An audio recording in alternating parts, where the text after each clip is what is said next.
Hello guys, मेरा नाम है आदित्य और ये पहला वीडियो होने वाला है हमारा क्वांटम फिजिक्स की सीरीज पे, जिसमें कि हम क्वांटम फिजिक्स के बारे में जानने की कोशिश करेंगे आसान से आसान भाषा का इस्तेमाल करते हुए बिना किसी फॉर्मूला के।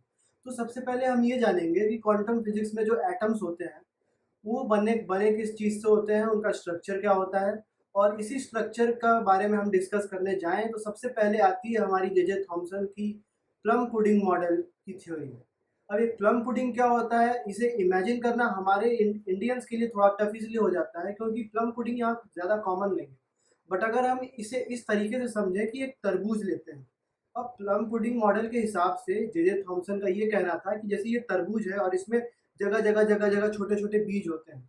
ये छोटे छोटे बीज जो है ये नेगेटिवली चार्ज हैं और इनको इलेक्ट्रॉन्स कहा जाता है। और बाकी सारा जो मास है इसके अंदर भरा हुआ वो प्रोटॉन्स और न्यूट्रॉन्स का है। और ये हमारा पूरा एक एटम होता है। अब इलेक्ट्रॉन्स क्या होते हैं? इलेक्ट्रॉन्स एटम के अंदर होते हैं और वो नेगेटिवली चार्ज होते हैं और उनके पास कुछ मास होता है। उसी तरह प्रोटॉन्स के पास पॉजिटिव चार्ज होता है और उनके पास कुछ मास होता है। न्यूट्रॉन्स के पास मास तो होता है बट उनके पास कोई चार्ज नहीं होता, प्लस माइनस वगैरह कुछ नहीं, ज़ीरो। उनका टोटल चार्ज ज़ीरो होता है। और इन तीनों ही चीज़ों के पास मास होता है और यही मिला के बनाते हैं एक एटम। अब हमने देखा कि जो प्रोटॉन्स और न्यूट्रॉन्स होते हैं वो हमेशा साथ होते हैं न्यूक्लियस में। और इसी के साथ हमारी थ्योरी इवॉल्व हुई। उसके बाद आए नील्स बोहर कुछ टाइम बाद, जिन्होंने दिया प्लानिटरी मॉडल। और मेरे हिसाब से सबसे फेमस मॉडल अभी तक के टाइम का वही है। अगर हम आज के ज़माने में भी अगर हम एटम्स को इमेजिन करना चाहें तो ज़्यादातर जो मासेस हैं वो उसको इस तरह इमेजिन करेंगे कि ये बीच में सन है, उसे हम न्यूक्लियस मान लेते हैं। और जैसे कि प्लैनेट्स उसका चक्कर लगा रहे हैं उसी तरह एक एटम के अंदर न्यूक्लियस का चक्कर इलेक्ट्रॉन्स लगाते जाते हैं। ज़्यादातर लोगों का यही मिसकंसेप्शन होता है कि एक एटम कैसा दिखता है, और यही था प्लानिटरी मॉडल, जो कि काफ़ी टाइम तक सही माना गया जब तक कि दो साइंटिस्ट जो कि काफ़ी टैलेंटेड हैं इस फील्ड के क्वांटम मैकेनिक्स में, श्रोडिंगर और हाइजेनबर्ग, इनका आप लोगों ने नाम कहीं ना कहीं तो ज़रूर सुना होगा। ये लेकर आए इलेक्ट्रॉन क्लाउड्स का एक मॉडल, जिस वजह से प्लानिटरी मॉडल को अपडेट किया गया क्योंकि वो उतना सही नहीं था। अब हम ऑर्बिट्स की जब बात करते हैं तो हम इमेजिन करते हैं कि कोई एक वेल डिफाइंड पाथ है जिसके अराउंड कोई चीज़ घूम रही है, उसे हम ऑर्बिट कहते हैं। बट एक इलेक्ट्रॉन को कभी कोई रास्ता नापते हुए किसी ने देखा नहीं है। आज तक इलेक्ट्रॉन कैसे जाता है, कहाँ जाता है, वो किसी ने नहीं देखा है। बस इतना पता है कि इलेक्ट्रॉन यहाँ था, फिर वहाँ चला गया, वहाँ था, कहीं और चला गया, ट्रेवल किया, इतना पता है। तो ऑर्बिट से एक वेल डिफाइंड पाथ हो जाते हैं। और क्लाउड्स क्या होते हैं? जैसे कि हम आसमान में देखेंगे क्लाउड्स होते हैं, ऐसे फजी से होते हैं आसमान में, सफ़ेद सफ़ेद। हम उसे देख के ये कह सकते हैं कि वहाँ जो क्लाउड है उसमें हमें पानी, वाटर वेपर मिलने की आशंका है कि वहाँ पे मिल जाएगा। उसमें एग्जैक्टली कहाँ मिलेगा हमें नहीं पता, बट इतना पक्का होता है कि पानी वहीं है जहाँ बादल है। उसी तरह एक इलेक्ट्रॉन क्लाउड एक फजी सा, आप सर्कल नहीं कह सकते, लेकिन एक फजी सा रीजन होता है जहाँ पे कि इलेक्ट्रॉन को पाए जाने की प्रोबेबिलिटी सबसे ज़्यादा होती है। हम खुल के नहीं कहते हैं कि इस क्लाउड के इस पॉइंट पे हम इलेक्ट्रॉन को पा जाएंगे। बट क्लाउड्स एक ऐसा कंसेप्ट है कि ये रीजन जो है, जो कि हमने हल्का सा दिखाया है कि ये फजी सा रीजन जो है, यहाँ पे इलेक्ट्रॉन के पाए जाने की प्रोबेबिलिटी सबसे ज़्यादा है। इसमें एग्जैक्टली कहाँ मिलेगा हमें ये नहीं मालूम, लेकिन इलेक्ट्रॉन मिलेगा ज़रूर, ये हमें पता है।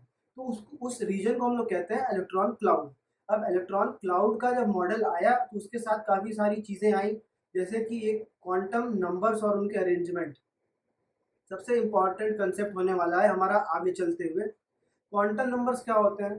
जैसे कि हमें असाइन किया जाता है एक नाम, एक रोल नंबर, एक पता, एक एड्रेस, एक आधार कार्ड नंबर। क्यों? ताकि हमको इंडिविजुअली आइडेंटिफाई किया जा सके कि मैं कौन हूँ, आप कौन हैं, बाकी सब कौन है। इतने 8 बिलियन लोगों में एक आइडेंटिटी कैरी करने के लिए आपको कुछ चीज़ें असाइन ज़रूर की जाएंगी। उसी तरह एक एटम में काफ़ी इलेक्ट्रॉन्स होते हैं, तो उन इलेक्ट्रॉन्स को कुछ नंबर असाइन किए जाते हैं, कुछ स्पेशल सिंबल असाइन किए जाते हैं, जिससे हम ये पता लगा सकें कि ये यूनिक इलेक्ट्रॉन यहाँ है, फिर कहाँ जाएगा, फिर कहाँ जाएगा। तो इसको मद्देनज़र रखते हुए 4 टाइप्स के क्वांटम नंबर्स का खोज हुई। और सबसे पहला हमारा क्वांटम नंबर आता है प्रिंसिपल क्वांटम नंबर, जिसे हम एन से डोनेट करते हैं। अब प्रिंसिपल क्वांटम नंबर क्या होता है? जैसे कि हम लोग प्लानिटरी मॉडल इमेजिन करते हैं कि ये सन है, इसके अराउंड ऑर्बिट्स में घूम रहे हैं प्लैनेट्स ऐसे ऐसे करके। तो सबसे पहला प्लैनेट आता है पहले ऑर्बिट में, मर्क्यूरी जो घूम रहा है। उसके बाद दूसरे ऑर्बिट में आता है वीनस, फिर तीसरे ऑर्बिट में आता है अर्थ। इसी तरह ऑर्बिट्स बढ़ते चले जाते हैं। तो ऑर्बिट्स कैसे होते हैं? पहला ऑर्बिट, दूसरा ऑर्बिट, तीसरा ऑर्बिट, चौथा ऑर्बिट, पांचवा ऑर्बिट। ऐसा तो नहीं होता ना कि पहला ऑर्बिट में ये घूम रहा है, 1.5 ऑर्बिट, 2.5 ऑर्बिट, 3.5 ऑर्बिट, ऐसा नहीं। आप किसी इंसान की लाइन को बनाएंगे तो पहला इंसान खड़ा होगा, दूसरा इंसान खड़ा होगा, तीसरा इंसान खड़ा होगा। ऐसा कभी नहीं हो सकता ना कि पहला इंसान 1.7 वाला इंसान 2.7, ऐसे नहीं। तो इसीलिए क्वांटम नंबर्स में जो प्रिंसिपल क्वांटम नंबर होता है उसको एक इंटीजर की वैल्यू दी जाती है, 1 2 3 4 5 6। ये हमें ये बताता है कि सबसे मेन हमें ये बताता है कि जो हमारा न्यूक्लियर डिस्टेंस है, न्यूक्लियस से जो हमारा डिस्टेंस है इस इलेक्ट्रॉन का, वो कितना दूर है। अगर वो पहले ऑर्बिट में है तो पास में होगा, दूसरे ऑर्बिट में थोड़ा दूर होगा, तीसरे ऑर्बिट में है तो और दूर होगा, चौथे ऑर्बिट में तो और दूर होगा। तो इसका मेन काम होता है ये बताना कि जो हमारा इलेक्ट्रॉन का और न्यूक्लियस का डिस्टेंस है वो कितना है। उसके बाद आता है हमारा orbital angular momentum quantum number. अब ये क्या बताता है? हम लोगों ने इलेक्ट्रॉन क्लाउड्स के बारे में देखा। अब हमारा दूसरा नंबर आता है orbital angular momentum quantum number, या फिर इसे हम लोग एजीमुथल क्वांटम नंबर भी कहते हैं। अब ये क्या होता है? जैसा कि हम लोग जानते हैं कि इलेक्ट्रॉन क्लाउड्स का कंसेप्ट एग्जिस्ट करता है क्वांटम फिजिक्स में, बट इन क्लाउड्स में थोड़े से चेंजेस एक्स्ट्रा होते हैं। जैसे कि हम नॉर्मली क्लाउड्स को देखते हैं, जो आसमान में जो बादल हैं उनका कोई एक डिफाइंड शेप नहीं होता है। बट जो क्वांटम दुनिया में इलेक्ट्रॉन क्लाउड्स होते हैं इनका एक वेल डिफाइंड शेप होता है। और ये जो नंबर है एल, जिससे हम लोग डोनेट करते हैं इसको हम लोग एल से, ये डिफाइन करता है कि जो क्लाउड है इसका शेप कैसा है। पहला क्वांटम नंबर हमारा एन था, वो डिफाइन कर रहा था कि ये जो क्लाउड है कितना दूर है न्यूक्लियस से। अब ये दूसरा नंबर आता है एल, एजीमुथल क्वांटम नंबर, ये बताता है कि इस क्लाउड का शेप कैसा है। और उसके बाद हम आते हैं अपने तीसरे क्वांटम नंबर पे।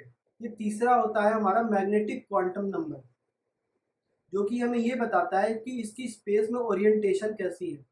जैसे कि ये एक बुक है, इसको मैं स्पेस में ऐसे रख सकता हूँ, ऐसे रख सकता हूँ, ऐसे रख सकता हूँ, ऐसे रख सकता हूँ। मतलब कि आप उसको 3D स्पेस में किसी भी तरह से अरेंज कर सकते हैं। शेप की बात नहीं हो रही है यहाँ पे। उसका अरेंजमेंट स्पेस में कैसा है उसको हम लोग कहते हैं कि ये डिफाइन होगा कि ओरिएंटेशन कैसा है। मतलब ये ओरिएंटेशन मीन्स कि इसका इसका स्पेस में बिछावट कैसी है। और ये डिफाइन होता है हमारे मैग्नेटिक क्वांटम नंबर से, जो कि ml से डिफाइन होता है। और सबसे लास्ट में हमारा आता है स्पिन क्वांटम नंबर। हमेशा देखा जाता है कि दो इलेक्ट्रॉन्स आपस में क्वांटम इंटेंगलमेंट के थ्रू इंटेंगल्ड होते हैं। एक का स्पिन अगर पॉजिटिव है तो दूसरे का अपोजिट डायरेक्शन में होगा। तो इसी तरह एक ऑर्बिटल में आपको दो इलेक्ट्रॉन्स अगर मिल रहे हैं तो एक को हम लोग +1/2 और एक को -1/2 असाइन करते हैं। मतलब ये डिफाइन करता है कि ये इलेक्ट्रॉन के स्पिन का स्टेट कैसा है। और यूजुअली एक ऑर्बिट में दो ऑर्बिटल में दो इलेक्ट्रॉन्स होते हैं।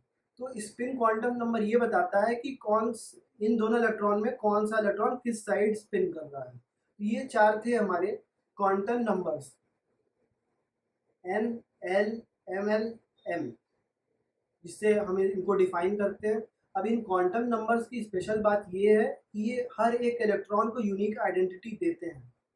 जैसे कि एक स्कूल में एक बच्चे का एक नाम होता है, एक रोल नंबर होता है, एक क्लास होती है, स्टैंडर्ड होता है, ये सारी चीज़ें उसको असाइन की जाती हैं ताकि उसकी एक यूनिक आइडेंटिटी बनी रहे। अब दो बच्चे हैं किसी एक क्लास में, किसी एक स्कूल में दो बच्चे हैं, या तो उनका नाम अलग होगा, नाम अगर सेम है तो उनका रोल नंबर अलग होगा, रोल नंबर अलग है तो सेम है तो क्लास अलग होगी, अगर क्लास भी सेम है तो रोल नंबर अलग होगा। मतलब इन चार चीज़ें अगर हैं तो उनमें से कोई एक चीज़ डिफरेंट होगी, जिससे कि हर एक स्टूडेंट की आइडेंटिटी यूनिक बनी है।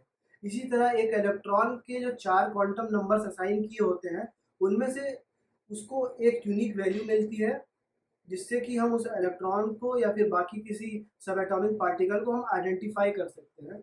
ये था हमारा कंसेप्ट ऑर्बिटल्स का, इलेक्ट्रॉन्स का और बाकी एटॉमिक मॉडल का, इलेक्ट्रॉन क्लाउड्स।